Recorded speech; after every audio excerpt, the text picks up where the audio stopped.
Сәлеметсіздер ме, құрметті оқушылар? Біздің бүгінгі сабағымыздың тақырыбы айнымалысы модуль таңбасы ішінде берілген бір айнымалысы бар сызықтық теңсіздіктерді шешу. Тақырып күрделі. Енді мен бірден біздің оқулығымыздағы есептерден бастап көрсетейін. Модуль таңбасы өздеріңізге белгілі.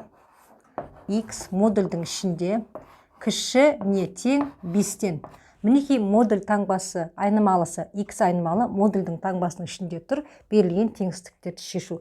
Осы теңсіздіктерді шешудің мынандай жолдарын бүгін көрсетейін сіздерге. Бірінші, мына теңсіздік тұрғыда берілген жағдайда біз модульді алып тастаймыз және мына қалай болып тұр теңсіздік кішіне тең деген соны қалдырамыз. Сосын 5-ті жазамыз. Және мына теңсіздіктің екінші жағына, x-тің екінші жағына осы теңсіздіктің үлкеніне тең деген түрін қойып, мына 5 санына қарама-қарсы санды жазамыз. Демек, x минус 5-тен үлкен, плюс 5-тен кіші немесе тең теңсіздігі біздің есептің жауабы болып табылады. Немесе сан түзеуіне салатын болсақ, минус 5 және плюс 5 біздің сақиналарымыз боялады, өйткені біздің теңсіздігіміз қатаң түрде емес. Минус 5-тен үлкен және плюс 5-тен кіші аралық бізде мына аралықты көрсетеді. Енді мына есептерден қарайық. Y үлкен немесе тең 2-ден дейді. Мына теңсіздікті қалай шығарамыз? Бұл теңсіздікті де шешу үшін берілген теңсіздігімізді жазамыз. Y үлкеніне тең. Мына теңсіздіктің бағыты қалай болып тұр? Дәл сол күйінде қалдырамыз. 2. Енді Y-тің сол жағына осы теңсіздіктің кіші немесе тең деген бөлігін қалдырып, мына 2-ге қарама-қарсы сан жазамыз. Минус 2. Егер бұл модульдік теңсіздік болмаса, мына тұрғыдағы минус 2-ден кіші болатын, 2-ден үлкен болатын, ол қандай сан деп ойлауға болатын еді. Ал модульдік теңсіздікте бұл жағдайда теңсіздіктің шешімі болады. Қазір біз соны көрсетейік. Сан түзуін саламыз. Мына минус 2 сан саламыз және плюс 2 сан. Минус 2, плюс 2, плюс қоймасақ та болады. Мына сақинамыз боялады жаңағыдай, теңсіздік қатаң түрдегі емес болғандықтан. Енді қараңыздар. Y дейді, плюс 2-ден үлкен сандар 2-нің оң жағына түседі. Ал минус 2-ден кіші сандар минус 2-нің сол жағында болады. Енді жауапты қалай көрсетеміз? Мына штрихталған бөліктің басы минус шексіздіктен басталып келе жатыр. Ал 2-ден оңға қарай плюс шексіздікке кетіп бара жатыр. Демек бізде жауап минус шексіздіктен минус 2-ге дейін, минус 2-ге бізде тік жақша сақина боялғандықтан және 2-ден плюс шексіздікке дейін. Енді шынымен де қарап көріңіздер, минус шексіздік пен минус 2-нің арасында қандай сан бар? Минус 10 бар, минус 7 бар, минус 9 бар. Осылардың бәрін мына жерге қойған кезде модульден үнемі оң сан шығатын болғандықтан, минус 9-дың да модулі 2-ден үлкен, минус 15-тің де модулі 2-ден үлкен, солай болып кете береді. Мінекей мына жағдайда біздің теңсіздіктеріміз осы тұрғыда жазылады. Енді біздегі мына есепті қарастырайық. 990 есеп.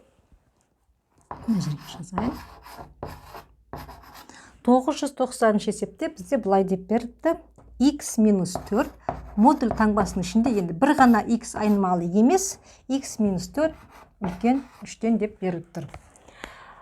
Жаңағы ереже бойынша модульді алып тастаймыз да, X минус 4-ті ортасына жазып аламыз. Міндетті түрде ортаға жазып аламыз. Екі жаққа мына теңсіздікке тура қандай сондай қоямыз, ал сол жағына оның үлкен белгісін қоямыз. 3-тің өзін қоямыз оң жаққа, ал сол жағына 3-ке қарама қарсы сан минус 3-ті қоямыз. Енді оқушылар қараңыздар. Мына жердегі минус 4-тен біз құтылуымыз керекпіз. Қалай құтыламыз? Ол үшін теңсіздіктің оң жақ бөлігінде, сол жақ бөлігінде, яғни теңсіздіктің мынаны қос теңсіздік деп атайды ғой. Өйткені екі теңсіздік тұр. мына -4 санына қарама қарсы санды қосамыз. Мен біріншісін қазір қарапайым түрде қосып көрсетейін. Бұдан кейінгі есептерде ауызша айтып, сосын қалдырып кетеміз. Яғни -4-ке қарама қарсы сан +4. Мінекей 3-тің қасына қостық, және соны ортасына да қосып жазамыз.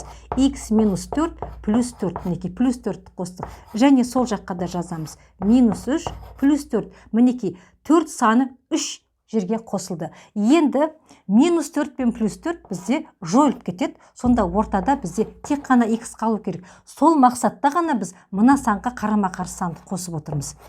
Енді жазайық. 3-ке 4-ті қоссақ 7 болады. -3 пен +4-ті қоссақ +1 болады. Демек біздің теңсіздігіміздің жауабы 1 менен 7-нің аралығы дейміз. Ал сан түзуіне салатын болсақ, 1-ді сол жаққа саламыз, 7-ні оң жаққа саламыз. Екеуінің аралығындағы сан мінекей былай белгіленеді. Сақина ашық түрінде қалады. Енді осы жерде мен бір нәрсені айтып өтейін. Ал егер берілген теңсіздікте, минусы бар теңсіздікте, модульдің ішінде мына сан мен x-тің орындары ауысып кетсе ше, сол жағдайды еске салып айтып кетейін. 991-ші есеп 3 минус x. 3 минус x кіші не тең? Кіші 1/2-ден. Енді құрметті оқушылар, қараңыздар. Мына жерде бізде жеңіл x-тің алдындағы таңба плюс болып тұр ғой. А мына жерде x-тің алдындағы таңба минус болса, міндетті түрде мына минус пен x-тің орнын ауыстырыңдар. X -3 деп жазуымыз керек. Міндетті түрде. Өйткені одан ештеңе өзгермейді. Басқа жай жақшада ол болмайды. Модульдік жақшада олай болады. Енді мына есептің шығарылуы тура жаңағыны қайталайды. Әрі қарай кіші 1/2, үлкен -1/2. Енді -3-ке қарама қарсы плюс 3 жібереміз ғой. 1-ге қосамыз 3-ті. 1/2-ге қосамыз 3-ті. Мына жақтан -1/2 қосу 3. Так, енді мына жерде қосуды дұрыстап қойып жіберейік. X мына жер болады бізде 4/2. Ал сол жағында 3-тен 1/8 алып тастаймыз ғой, қарама қарсы сандар болғандықтан, сонда плюс 1/8 болады. Демек, мына есептің жауабы 1/8 бен 4/2-ның аралығындағы сандарды көрсетеді. Енді бізде мына жерде мынандай есептер бар екен. Кейбір есептерді айтады, шешімін тура осы түрде көрсет демейді. Берілген шешімнің бүтін шешімдерін жазыңыздар деп сұрайды. 996-шы есеп. Мысалы айтақ, 4x плюс 1 кіші 7-ден. Міне есеп байқап отырсыздар ғой. Біріншіде тек x-қа байланысты жаздық. Екіншіде x пен өрнек санмен араласқан түрдегі жаздық. Үшіншіде x қандай да бір санға көбейтіліп тұр, коэффициент бар x-ның алдында. Мыналарда да x-ның алдында коэффициент бар, ол бір ғой енді. Бірден өзге коэффициент бар. Мына жағдайда мінекей мұқият қарап отырыңыздар. 4x плюс 1 кіші 7-ден, үлкен -7-ден. Бұл біздің мына жолымызды көрсетіп тұр. Екінші, енді мына плюс 1-ден құтылуымыз керек. 4x кіші 7, мына плюс 1-ге қарама қарсы сан -1. -7, -1. Мінекей осылай жазамыз. Енді есептейміз әрі қарай. 4x кіші 7-ден 1-ді аламыз 6, -7 мен -1, -8 болады. Демек, 4x-іміз -8 бен 6-ның аралығында. Бірақ бізге x керек қой. Сондықтан x-тің алдындағы коэффициент 4, 4-ке бөліп жібереміз теңдіктің барлық бөлігін. Сол кезде бізде x кіші 6 бөлу 4 мінекей. Мен бөлшек түрінде жазайын мына жерде, мына жақта да -8 бөлу 4. Мына жерде балдар былай болып есептеп тұр ғой, 4 бөлу 4 деп, сол 4 пен 4 қысқарып кетті деп түсінулеріңізге болады. Әрі қарай x. Так, енді 6-ны 4-ке бөлгенде қанша? Қысқартып жіберсек 2-ден 3 қой, немесе 1/5 деп алсақ болады. Ал мына жақ -8 4-ке бөлсек -2 болады.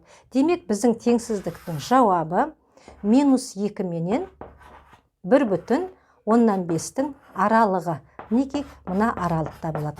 Енді бізге былай айтып тұрды, мына аралықтағы бүтін сандардың шешімінің тек бүтін сандарын көрсет деп тұр. Бізде -2-ні ала алмаймыз, өйткені ол шетінде тұр. -2-ге жай жақша болады ғой. -2-ні ала алмаймыз. -2-ден кейін қандай бүтін сан бар? ол бізде -1. Одан кейін қандай бүтін сан бар? Одан кейін 0 бар. Және одан кейін қандай сан бар? Одан кейін 1 бар. Міне осы үшеуі бүтін шешімі болып табылады. Мына жаңағы есептің. Енді осы жерде бір нәрсені оқушылар айтып өтейін. Модульдік теңсіздікте, мысалы, қандай теңсіздік болмасын, модульдік теңсіздіктің ішінде қандай да бір өрнек болып, оны мына тұрғыда берсе, мысалы, -3-тен кіші деп берсе, онда оған ойланудың керек жоқ. Мына есептің шешімі жоқ деп айтуға болады. Өйткені бізде модульдік теңсіздікте еш уақытта модульден теріс сан шықпайды. Сондықтан біз осы тұрғыда мынандай теріс саннан кіші деп берілсе, берілген өрнекте шешім жоқ деп айтамыз.